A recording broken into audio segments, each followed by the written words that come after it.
Changing minds one thought at a time.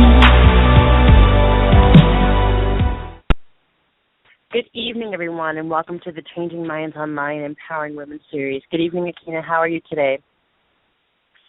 I am great, Jessica. I'm out here in wonderful San Francisco today and having a great time. How about yourself? You know, I am, wishing I was with you today. I know you are doing an awesome job learning about social media to continue growing. It is rainy and kind of yucky here in New Jersey, but that's all right. I am with you in spirit in sunny California. And, Akina and we often talk about how we are committed to personal growth.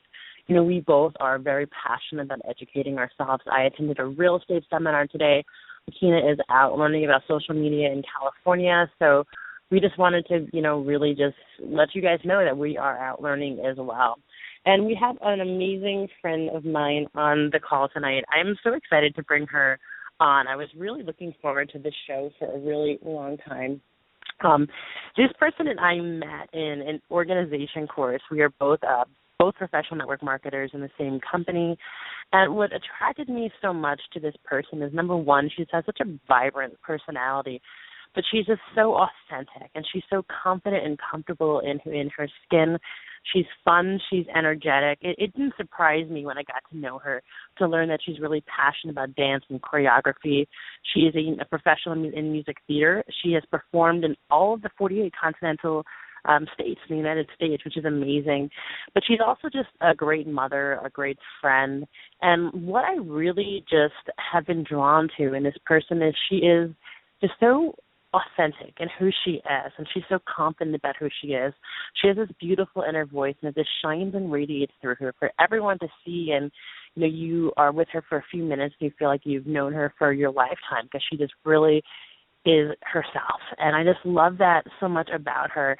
And she's actually has snuck out of a date to be with us tonight. And we often laugh and tell you guys what we're doing during this podcast, because this is our lives, guys, right? So, Akina and I have also told you before, we've done these calls in the bathrooms and in restaurants, and I think that's where the amazing Stacey Muscati is tonight while she's joining us for the call. So, Stacey, thank you so much for taking time out of your date. I hope it's going well, and we appreciate you, and we love you for being here. And I knew, since the topic tonight is vitamin B yourself, that you wouldn't mind us sharing that, what's going on with you. So, not at all. Thank you so much, Jessica and Akina. It's such an honor to be here, and thank you so much for that introduction. And Jess, I'm just so honored to be here with you, and I'm so inspired by you. And you and I have gotten to know each other so well over the past several months and this year. It just seems like it's flying by, and I just am so impressed with your growth, my growth. We tend to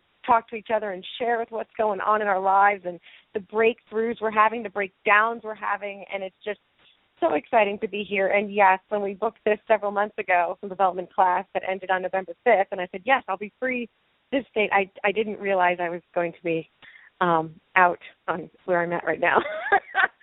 So, yes, we have it all women, and so we can have it all. It's all good, right? Because entrepreneurs, it's all we good. make it work. It is. And when we're making it work, it's beautiful. And as we've learned, when you get a schedule and get organized, you really can have it all, and you can get everything accomplished that you want to. Yes. So, Stacey, I just want to jump right into things. And I said in the beginning of the call that what attracts me so much to you is that you just have this way of being yourself, and in a really powerful way, but also being really vulnerable. And, and even yesterday, I was having a breakdown, and I actually called Stacey, or I messaged you, and I was like, Stacey, oh, my goodness, I'm having this breakdown. And, she was there to support me. And what I love about it is that one of the ways I see your biggest strength is in your vulnerability.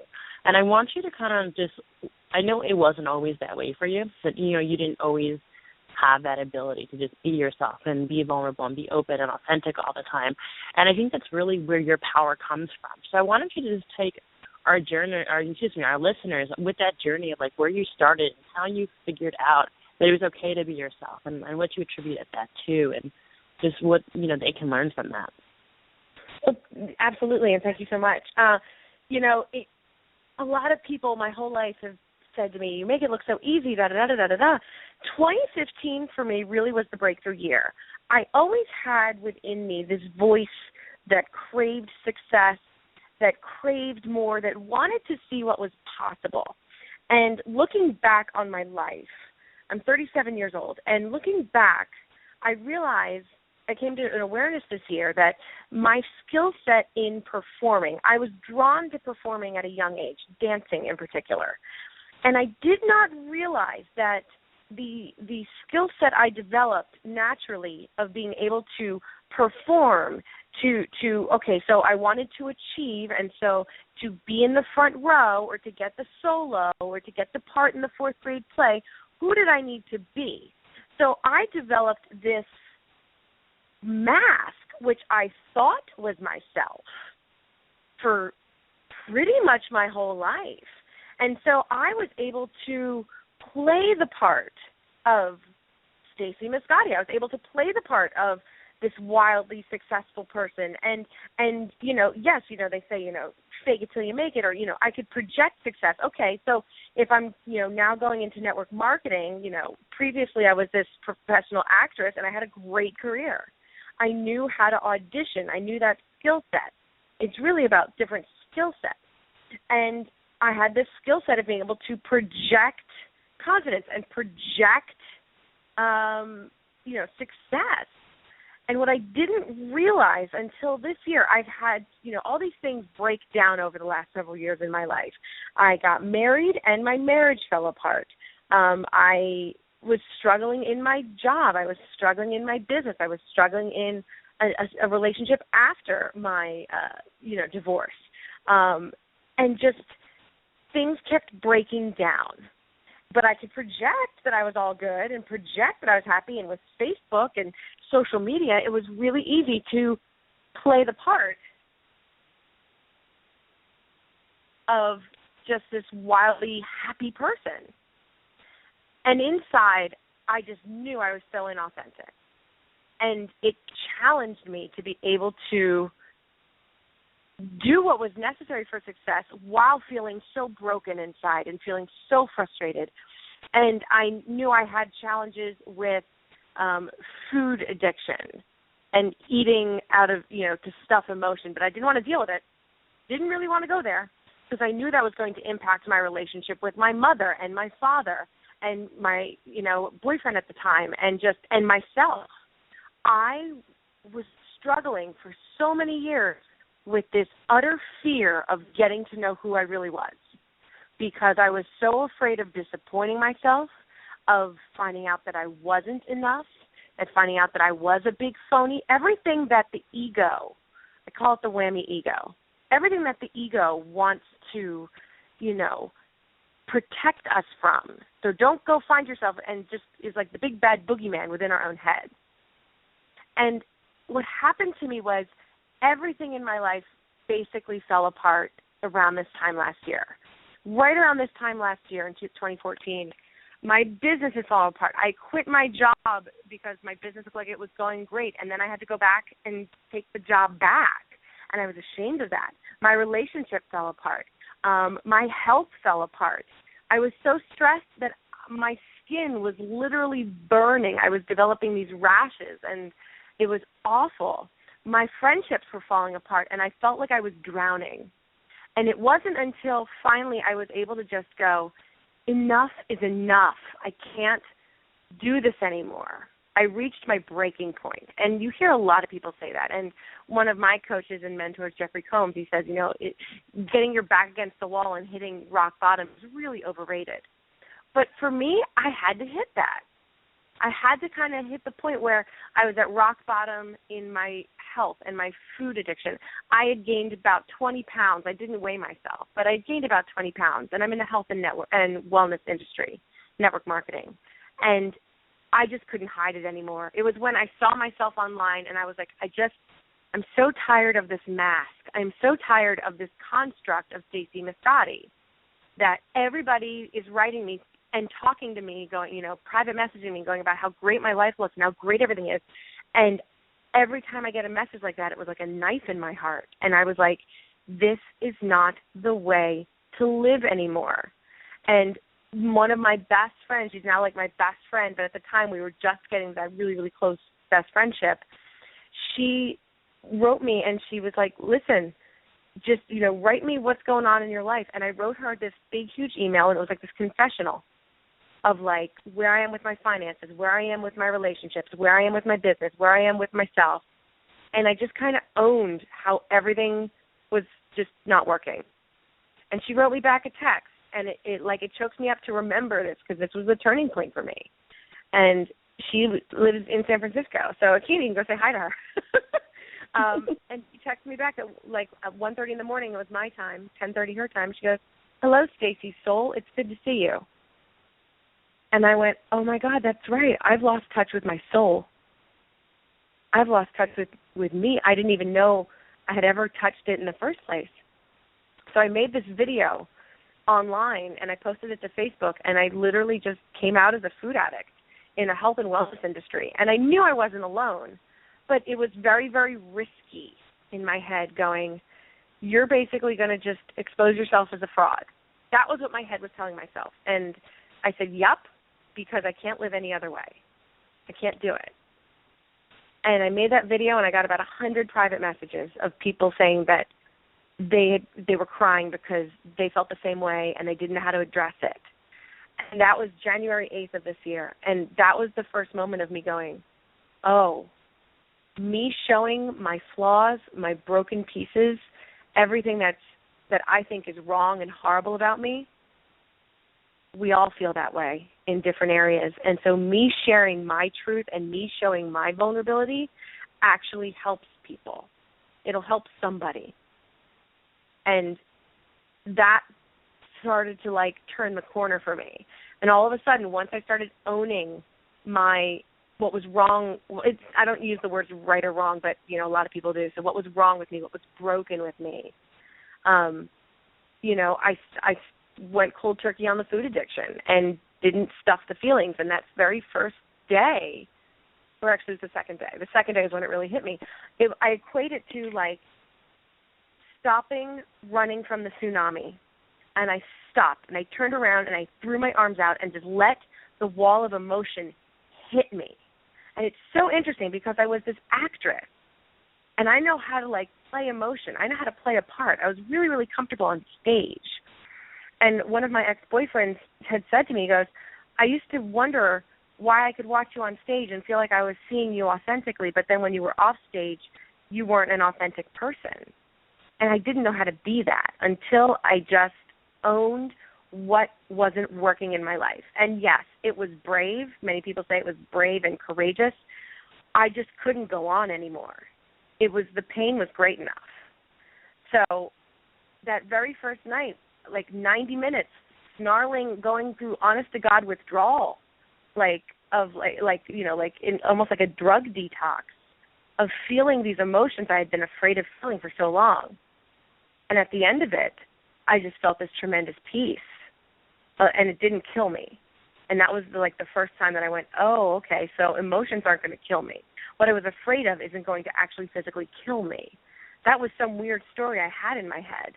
And then all of a sudden, when I got through that, things started attracting itself into my life this year, and the right programs and the right coaches and the right books and the right people and the right conversations all started to show up in my life this year. And I just got really interested and committed to discovering who I was and healing what was broken. And through this year, I have discovered who I am authentically, and I have fallen in love with myself. And it's no wonder to me that relationships haven't worked, because I was seeking love outside of myself. I was seeking acceptance outside of myself. I'd been conditioned that way and from a young age just because of theater and performing and singing and dancing. It was like, okay, who do I need to be this? Okay, I'm going to be that. And did I do a good enough job? Oh, okay, there's the applause. Great. Now where I'm at this point in my life is I actually don't need that validation anymore. I don't need the wild success in my business. It's not about me and filling what was broken within me. Now I feel like a whole person for the very first time in my life. And I just am so grateful I live when I live that I can just put this out there on social media now. And it's so interesting, this branding and this following I developed as the inauthentic Stacey, that was in place for when I did become authentic, and just so much has opened up. And to me, it's like it's really not this hard. It's just you've got to strive for it. You've got to want it. I knew that at some point, if I just kept going for the personal development and the personal growth, it was going to show up. I liken it to like life is like a puzzle, and you keep getting pieces, and you can't put the puzzle together with like 75% of the pieces. You just can't. So every day in life is a new puzzle piece. Every day, this insight from this book and this conversation. And Jess, you and I have had conversations where I'm like, there's the puzzle piece for today, And it's like, then you can kind of look at the puzzle and go, oh, okay, I see now, and put it together, and you're like, okay, there it is. Bingo. But you couldn't have done that at any point sooner. So when people get frustrated with, it's not happening, I know that feeling. And at some point you're going to cross the bridge. That's all I can tell you. It's not in your timing. If you were to get the answers when you wanted them, they wouldn't make sense, and you would sabotage it and get even more frustrated. You've just got to keep putting one foot in front of the other and enjoying the game of life. Wow, that was so powerful. Stacey. I just Thank have you. so many remarks. Yes. I really want to know your opinion on this because, as professional women, we encounter a lot of us that want to put on the mask, that think that the mask is the best way to go instead of living in their authenticity. Why do you think that is? That's a fabulous question. I think there's so many social constructs.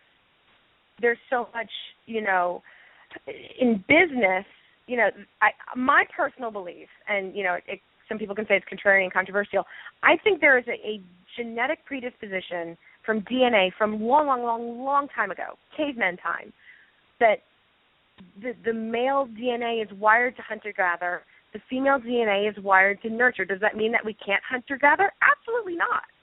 I'm just saying that for me, for what I observe, there is that predisposition. So there is an almost inauthenticity where it's like, can I be the nurturer in a professional world? Do I have to play the game to get ahead? So then it's like, okay, it almost goes back to this acting thing, which I think is why I understand authenticity, maybe more than some, because I understand putting on the mask and pretending to get something. So as I have gone through this journey this year, here's an example. So last week, I have a part-time job. And last week, my boss, I don't do sales for him. I don't do kind of what I'm naturally really good at. What I do is a lot of the invoicing, accounting, all that sort of stuff. And it's been an amazing skill set to develop. But he's like, there's a networking event. I can't go. Can you go? So I show up. And I walk in, and there was a women's networking group that I've been in before, and one of my best friends was in it, and I poked my head in, and I waved, and I was like, hi, guys. I'm like, this isn't actually the group I'm here for, because I knew the name of that group. And I turn, and there are 4 businessmen. 3 of them are in suits. And I walk up, and I'm like, hi, is this particular networking group? And they're like, yeah. And they look at me like, who are you? And the story that I was receiving in my head was like, who are you, little girl? And what? And I said, well, I'm here for this company, and I'm here in this person's place. I'm his executive assistant. And they're like, oh, okay. And I could just see them just having story about me, making meaning. And then when we got to the actual meeting, one of the lawyers asked a question about a client, or saying like he wanted to develop, he wasn't getting paid on time. So what did we think about asking for payment ahead of time? And around the circle of the 5 of us, one gentleman said, no, don't do that. The other guy said, get half up front. And I went, oh, no, you want to get everything up front.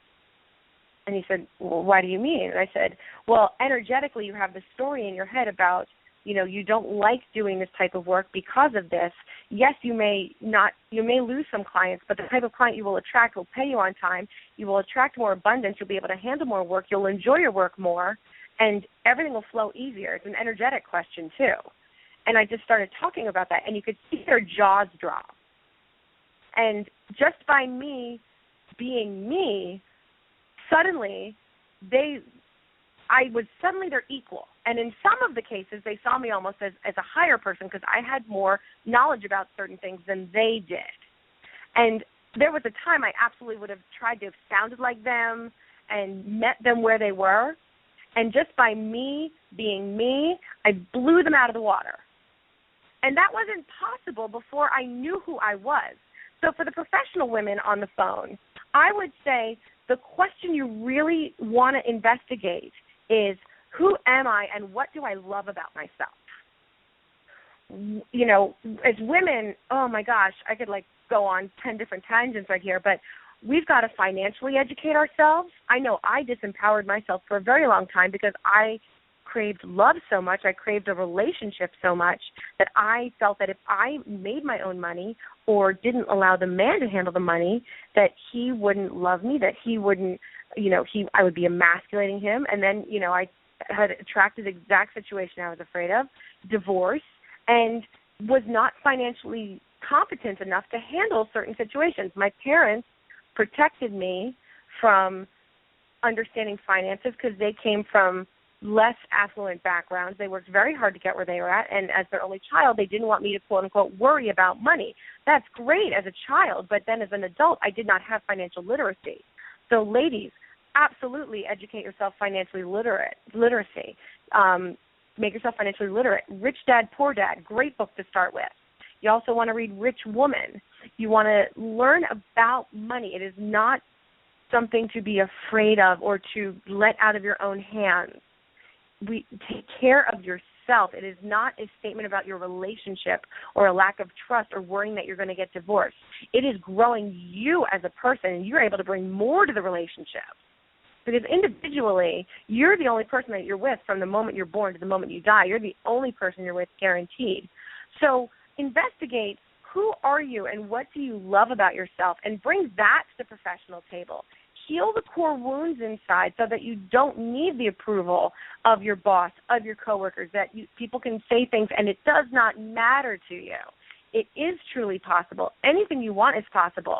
And when you can get to a point where you can be yourself and not worry about losing your job because you know you are good enough, strong enough, and you can absolutely attract a tremendous position into your life that may be even better than the one you are in right now that you're afraid of losing, then you have total power in your life. You have total control, and you have total, the paintbrush of your life is in your hand, and you can control your destiny. Nobody else. Yeah, I Stacey, and I loved some of the books that you recommended. I mean, I'm a huge reader. I love to read. It's kind of funny, when I was a kid, I used to hide books under my mattress all the time, and I would read all night, every night, and my mom would go to bed, and I would just be reading all night long, and she would wonder why I couldn't get up for school in the morning. But and I've carried that into adulthood. I remember, in the summers, I would read as a child, a day, and I still read on average 2 to 3 books every week. I've actually taught myself, and I use Audible. So if anyone uses Audible, you can listen to the books faster at 1 1/4 or 1 1/2, 2 times and 3 times the speed. I love to read and educate myself so much. I've taught myself to be able to understand the books at 3 times the normal speed. So on average, I read almost a book a day still, if not, at least 2 to 3 books per week. I know this week I'm finishing up Power versus Force, an amazing book. I know, Stacey, we were at the same event last weekend where that was recommended to us by Mark Victor Hansen. Amazing book. I love it. And I've read the entire Rich Dad, Poor Dad series, the book by Donald Trump and Richard Kiyosaki. He wrote Why We Want You to Be Rich. That was another amazing book, Robert Kiyosaki. Excuse me. But yeah, so really just phenomenal. I mean, I can't say as much about financial literacy. It is absolutely so important. And like you said, this is a women's empowerment podcast. if we really want to be ourselves, it also means taking control of our lives, and taking control of our finances is such a huge part of that. So, we're almost at that point where we have to close down our call. First of all, thank you so much for sharing so generously your story, and I absolutely knew you would be the beautiful and vulnerable and amazing person you are, and you didn't let me down. So I was just really in awe listening tonight. So thank you so much. Thank you, Jess. The vulnerability part. If everybody was able to just take that 20 seconds of insane courage and just to show the world what they're afraid of the world seeing, they will fall into a pool of open arms and open hearts of people just going, thank you for being yourself. And my wish for all the women and all the men, everybody on the planet, is to just take that moment and share what you're afraid of sharing. Just share it with one person and see how much compassion and connectedness and aliveness comes from that. You'll get addicted to that, and you will help transform the planet just by you being you and sharing who you authentically are, because it's beautiful. When I do my own Periscopes, I always close it with, you are whole, perfect, and complete exactly as you are right now. There is nothing to fix. All there is for you to live a life that is more workable and living a life you truly love regardless of the circumstances.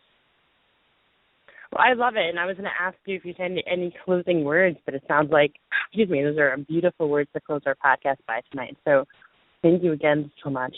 Excuse me, guys. I am, in the spirit of being authentic and vulnerable, I am sick myself tonight, and I am going to bed immediately after this podcast. So, Akina, is there anything you want to say before we close? And I apologize for I'm losing my voice and coughing, but Akina, if you can kind of wrap us up for tonight. Well, certainly. First off, thank you so much, Stacey, for being on the call. It was definitely an honor and a pleasure having you here tonight. Thank you. It was an honor. Just so cool to be with you ladies, and thank you for allowing me to share my story, and I hope that it helps somebody out there listening tonight to take a chance and just watch what unfolds. Absolutely, awesome. Girl. Well, you know what? We're going to close down. Go back on your date. Have fun.